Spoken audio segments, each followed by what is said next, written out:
I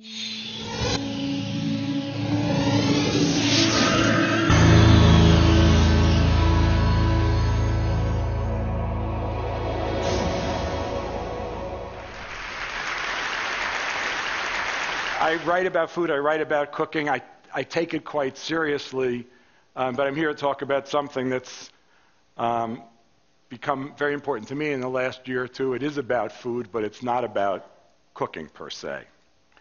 I'm going to start with this picture of a beautiful cow.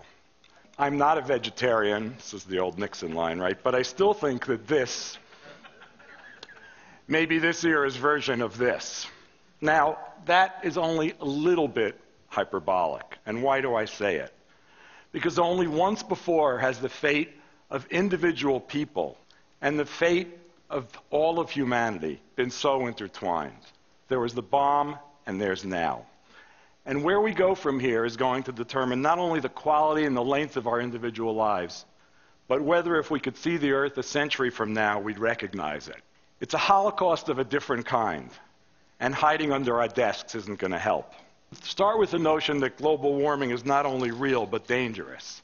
Since every scientist in the world now believes this, and even President Bush has seen the light or pretends to, we can take this as a given. Then hear this, please. After energy production, livestock is the second highest contributor to atmosphere-altering gases. Nearly 1/5 of all greenhouse gas is generated by livestock production, more than transportation. Now, you can make all the jokes you want about cow farts, but methane is 20 times more poisonous than CO2, and it's not just methane. Livestock is also one of the biggest culprits in land degradation, air and water pollution, water shortages, and loss of biodiversity. There's more. Like half the antibiotics in this country are not administered to people, but to animals. But lists like this become kind of numbing. So let me just say this. If you're a progressive, if you're driving a Prius, or you're shopping green, or you're looking for organic, you should probably be a semi-vegetarian. Now, I'm no more anti-cattle than I am anti-Adam, but it's all in the way we use these things. There's another piece of the puzzle, which Ann Cooper talked about beautifully yesterday, and one you already know. There's no question, none, that so-called lifestyle diseases, diabetes, heart disease, stroke, some cancers, are diseases that are far more prevalent here than in anywhere in the rest of the world. And that's the direct result of eating a Western diet. Our demand for meat, dairy, and refined carbohydrates, the world consumes 1 billion cans or bottles of Coke a day. Our demand for these things, not our need, our want, drives us to consume way more calories than are good for us. And those calories are in foods that cause, not prevent, disease. Now, global warming was unforeseen. We didn't know that pollution did more than cause bad visibility. Maybe a few lung diseases here and there, but, that's not such a big deal. The current health crisis, however, is a little more the work of the evil empire. We were assured that the more meat and dairy and poultry we ate, the healthier we'd be. No. Overconsumption of animals, and of course junk food, is the problem, along with our paltry consumption of plants. Now, there's no time to get into the benefits of eating plants here. But the evidence is that plants, and I want to make this clear, it's not the ingredients in plants, it's the plants. It's not the beta-carotene, it's the carrot. The evidence is very clear that plants promote health. This evidence is overwhelming at this point. You eat more plants, you eat less other stuff, you live longer. Not bad. But back to animals and junk food. What do they have in common? One, we don't need either of them for health. We don't need animal products, and we certainly don't need white bread or Coke. Two, both have been marketed heavily, creating unnatural demand. We're not born craving Whoppers or Skittles. Three, their production has been supported by government agencies at the expense of a more health and earth-friendly diet. Now, let's imagine a parallel.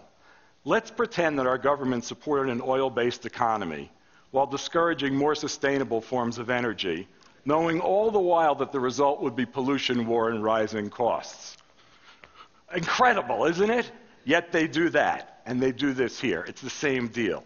The sad thing is, when it comes to diet, is that even when well-intentioned feds try to do right by us, they fail. Either they're outvoted by puppets of agribusiness, or they are puppets of agribusiness. So when the USDA finally acknowledged that it was plants rather than animals that made people healthy, they encouraged us, via their overly simplistic food pyramid, to eat 5 servings of fruits and vegetables a day, along with more carbs. What they didn't tell us is that some carbs are better than others, and that plants and whole grains should be supplanting meat and junk food. But industry lobbyists would never let that happen. And guess what? Half the people who develop the food pyramid have ties to agribusiness. So instead of substituting plants for animals, our swollen appetites simply became larger, and the most dangerous aspects of them remained unchanged. So-called low-fat diets, so-called low-carb diets, these are not solutions. But with lots of intelligent people focusing on whether food is organic or local, or whether we're being nice to animals, the most important issues just aren't being addressed. Now, don't get me wrong. I like animals, and I don't think it's just fine to industrialize their production and to churn them out like they were wrenches. But there's no way to treat animals well when you're killing 10 billion of them a year. That's our number, 10 billion. If you strung all of them, chickens, cows, pigs, and lambs, to the moon, they'd go there and back 5 times, there and back. Now, my math's a little shaky, but this is pretty good. And it depends whether a pig is 4 feet long or 5 feet long, but you get the idea. That's just the United States. And with our hyperconsumption of those animals producing greenhouse gases and heart disease, kindness might just be a bit of a red herring. Let's get the numbers of the animals we're killing for eating down, and then we'll worry about being nice to the ones that are left. Another red herring might be exemplified by the word locavore, which was just named Word of the Year by the New Oxford American Dictionary. Seriously. A locavore, for those of you who don't know, is someone who eats only locally grown food, which is fine if you live in California, but for the rest of us, it's a bit of a sad joke. Between the official story, the food pyramid, and the hip locavore vision, you have 2 versions of how to improve our eating. They both get it wrong, though. The first, at least, is populist, the second is elitist. How we got to this place is the history of food in the United States. And I'm going to go through that, at least the last 100 years or so, very quickly right now. 100 years ago, guess what? Everyone was a locavore. Even New York had pig farms nearby, and shipping food all over the place was a ridiculous notion. Every family had a cook, usually a mom, and those moms bought and prepared food. It was like your romantic vision of Europe. Margarine didn't exist. In fact, when margarine was invented, several states passed laws declaring that it had to be dyed pink, so we'd all know that it was a fake. There was no snack food, and until the 20s, until Clarence Birdseye came along, there was no frozen food. There were no restaurant chains. There were neighborhood restaurants run by local people, but none of them would think to open another one. Eating ethnic was unheard of unless you were ethnic. And fancy food was entirely French. As an aside, those of you who remember Dan Aykroyd in 1970s doing Julia Child's imitations can see where he got the idea of stabbing himself from this fabulous slide. Back in those days, before even Julia, back in those days, there was no philosophy of food. You just ate. You didn't claim to be anything. There was no marketing. There were no national brands. Vitamins had not been invented. There were no health claims, at least not federally sanctioned ones. Fats, carbs, proteins, they weren't bad or good. They were food. You ate food. Hardly anything contained more than one ingredient because it was an ingredient.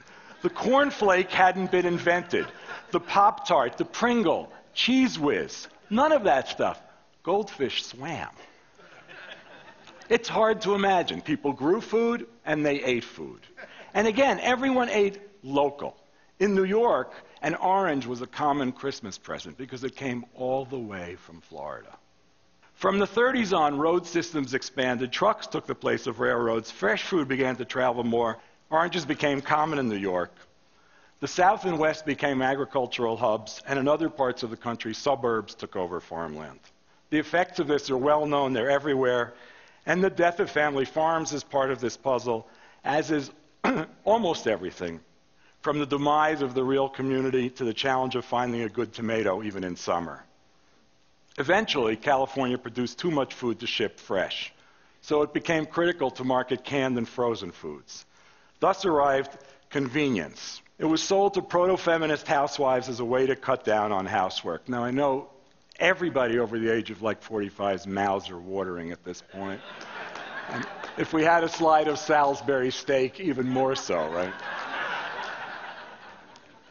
But this may have cut down on housework, but it cut down on the variety of food we ate as well. Many of us grew up never eating a fresh vegetable, except the occasional raw carrot or maybe an lettuce salad.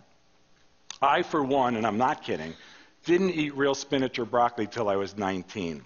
Who needed it, though? Meat was everywhere. What could be easier, more filling, or healthier for your family than broiling a steak? But by then, cattle were already raised unnaturally. Rather than spending their lives eating grass, for which their stomachs were designed, they were forced to eat soy and corn. They have trouble digesting those grains, of course, but that wasn't a problem for producers. New drugs kept them healthy. Well, they kept them alive. Healthy was another story. Thanks to farm subsidies, a fine collaboration between agribusiness and Congress, soy, corn, and cattle became king, and chicken soon joined them on the throne. It was during this period that the cycle of dietary and planetary destruction began, the thing we're only realizing just now. Listen to this. Between 1950 and 2000, the world's population doubled. Meat consumption increased fivefold. Now, someone had to eat all that stuff, so we got fast food. And this took care of the situation resoundingly. Home cooking remained the norm, but its quality was down the tubes. There were fewer meals with home-cooked breads, desserts, and soups, because all of them could be bought at any store. Not that they were any good, but they were there. Most moms cooked like mine. A piece of broiled meat, a quickly made salad with bottled dressing, canned soup, canned fruit salad, maybe baked or mashed potatoes, or, perhaps the stupidest food ever, minute rice. For dessert, store-bought ice cream or cookies. My mom is not here, so I can say this now. This kind of cooking drove me to learn how to cook for myself. It wasn't all bad. By the 70s, forward-thinking people began to recognize the value of local ingredients. We tended gardens, we became interested in organic food, we knew or we were vegetarians. We weren't all hippies either. Some of us were eating in good restaurants and learning how to cook well. Meanwhile, food production had become industrial. Industrial. Perhaps because it was being produced rationally, as if it were plastic. Food gained magical or poisonous powers, or both. Many people became fat-phobic. Others worshiped broccoli as if it were godlike. But mostly they didn't eat broccoli. Instead, they were sold on yogurt, yogurt being almost as good as broccoli. Except in reality, the way the industry sold yogurt was to convert it to something much more akin to ice cream. Similarly, let's look at a granola bar. You think that that might be healthy food, but in fact, if you look at the ingredient list, it's closer in form to a Snickers than it is to oatmeal. Sadly, it was at this time that the family dinner was put in a coma, if not actually killed. Beginning of the heyday of value-added food, which contained as many soy and corn products as could be crammed into it. Think of the frozen chicken nugget. The chicken is fed corn, and then its meat is ground up and mixed with more corn products to add bulk and binder, and then it's fried in corn oil. All you do is nuke it. What could be better? And sad, horribly, pathetically, by the 70s, home cooking was in such a sad state that the high fat and spice contents of foods like McNuggets and Hot Pockets, and we all have our favorites actually, made this stuff more appealing than the bland things that people were serving at home. At the same time, masses of women were entering the workforce, and cooking simply wasn't important enough for men to share the burden. So now, you got your pizza nights, you got your microwave nights, you got your grazing nights, you got your fend for yourself nights, and so on. Leading the way, what's leading the way? Meat, junk food, cheese, the very stuff that will kill you. So now we clamor for organic food. That's good. And as evidence that things can actually change, you can now find organic food in supermarkets and even in fast food outlets. But organic food isn't the answer either, at least not the way it's currently defined. Let me pose you a question. Can farm-raised salmon be organic when its feed has nothing to do with its natural diet, even if the feed itself is supposedly organic, and the fish themselves are packed tightly in pens, swimming in their own filth? And if that salmon's from Chile, and it's killed down there, and then flown 5,000 miles, whatever, dumping how much carbon into the atmosphere? I don't know. Packed in styrofoam, of course, before landing somewhere in the United States and then being trucked a few hundred more miles. This may be organic in letter, but it's surely not organic in spirit. Now here's where we all meet. The locavores, the organivores, the vegetarians, the vegans, the gourmets, and those of us who are just plain interested in good food. Even though we've come to this from different points, we all have to act on our knowledge to change the way that everyone thinks about food. We need to start acting. And this is not only an issue of social justice, as Ann Cooper said, though of course she's completely right, but it's also one of global survival. Which brings me full circle and points directly to the core issue, the overproduction and overconsumption of meat and junk food. As I said, 18% of greenhouse gases are attributed to livestock production.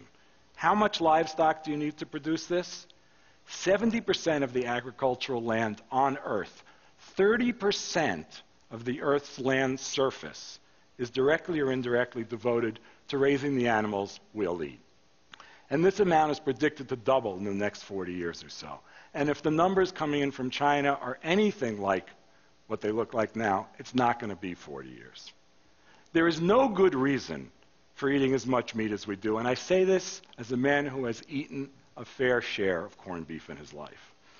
The most common argument is that we need nutrients, even though we eat, on average, twice as much protein as even the industry-obsessed USDA recommends. But listen, experts who are serious about disease reduction recommend that adults eat just over half a pound of meat per week. What do you think we eat per day? Half a pound. But don't we need meat to be big and strong? Isn't meat eating essential to health? Won't a diet heavy in fruit and vegetables turn us into godless, sissy liberals? Some of us might think that would be a good thing. But no. Even if we were all steroid-filled football players, the answer is no. In fact, there's no diet on Earth that meets basic nutritional needs that won't promote growth. And many will make you much healthier than ours does. We don't eat animal products for sufficient nutrition. We eat them to have an odd form of malnutrition, and it's killing us. To suggest that in the interest of personal and human health, Americans eat 50% less meat, it's not enough of a cut, but it's a start. It would seem absurd, but that's exactly what should happen. And what progressive people, forward-thinking people, should be doing and advocating, along with a corresponding increase in the consumption of plants. I've been writing about food more or less omnivorously, one might say indiscriminately, for about 30 years. During that time, I've eaten and recommended eating just about everything. I'll never stop eating animals, I'm sure. But I do think that for the benefit of everyone, the time has come to stop raising them industrially and stop eating them thoughtlessly. Ann Cooper's right. The USDA is not our ally here. We have to take matters into our own hands, not only by advocating for a better diet for everyone, that's the hard part, but by improving our own. And that happens to be quite easy. Less meat, less junk, more plants. It's a simple formula. Eat food. Eat real food. We can continue to enjoy our food, and we continue to eat well, and we can eat even better. We can continue to search for the ingredients we love, and we can continue to spin yarns about our favorite meals. We'll reduce not only calories, but our carbon footprint. We can make food more important, not less, and save ourselves by doing so. We have to choose that path. Thank you.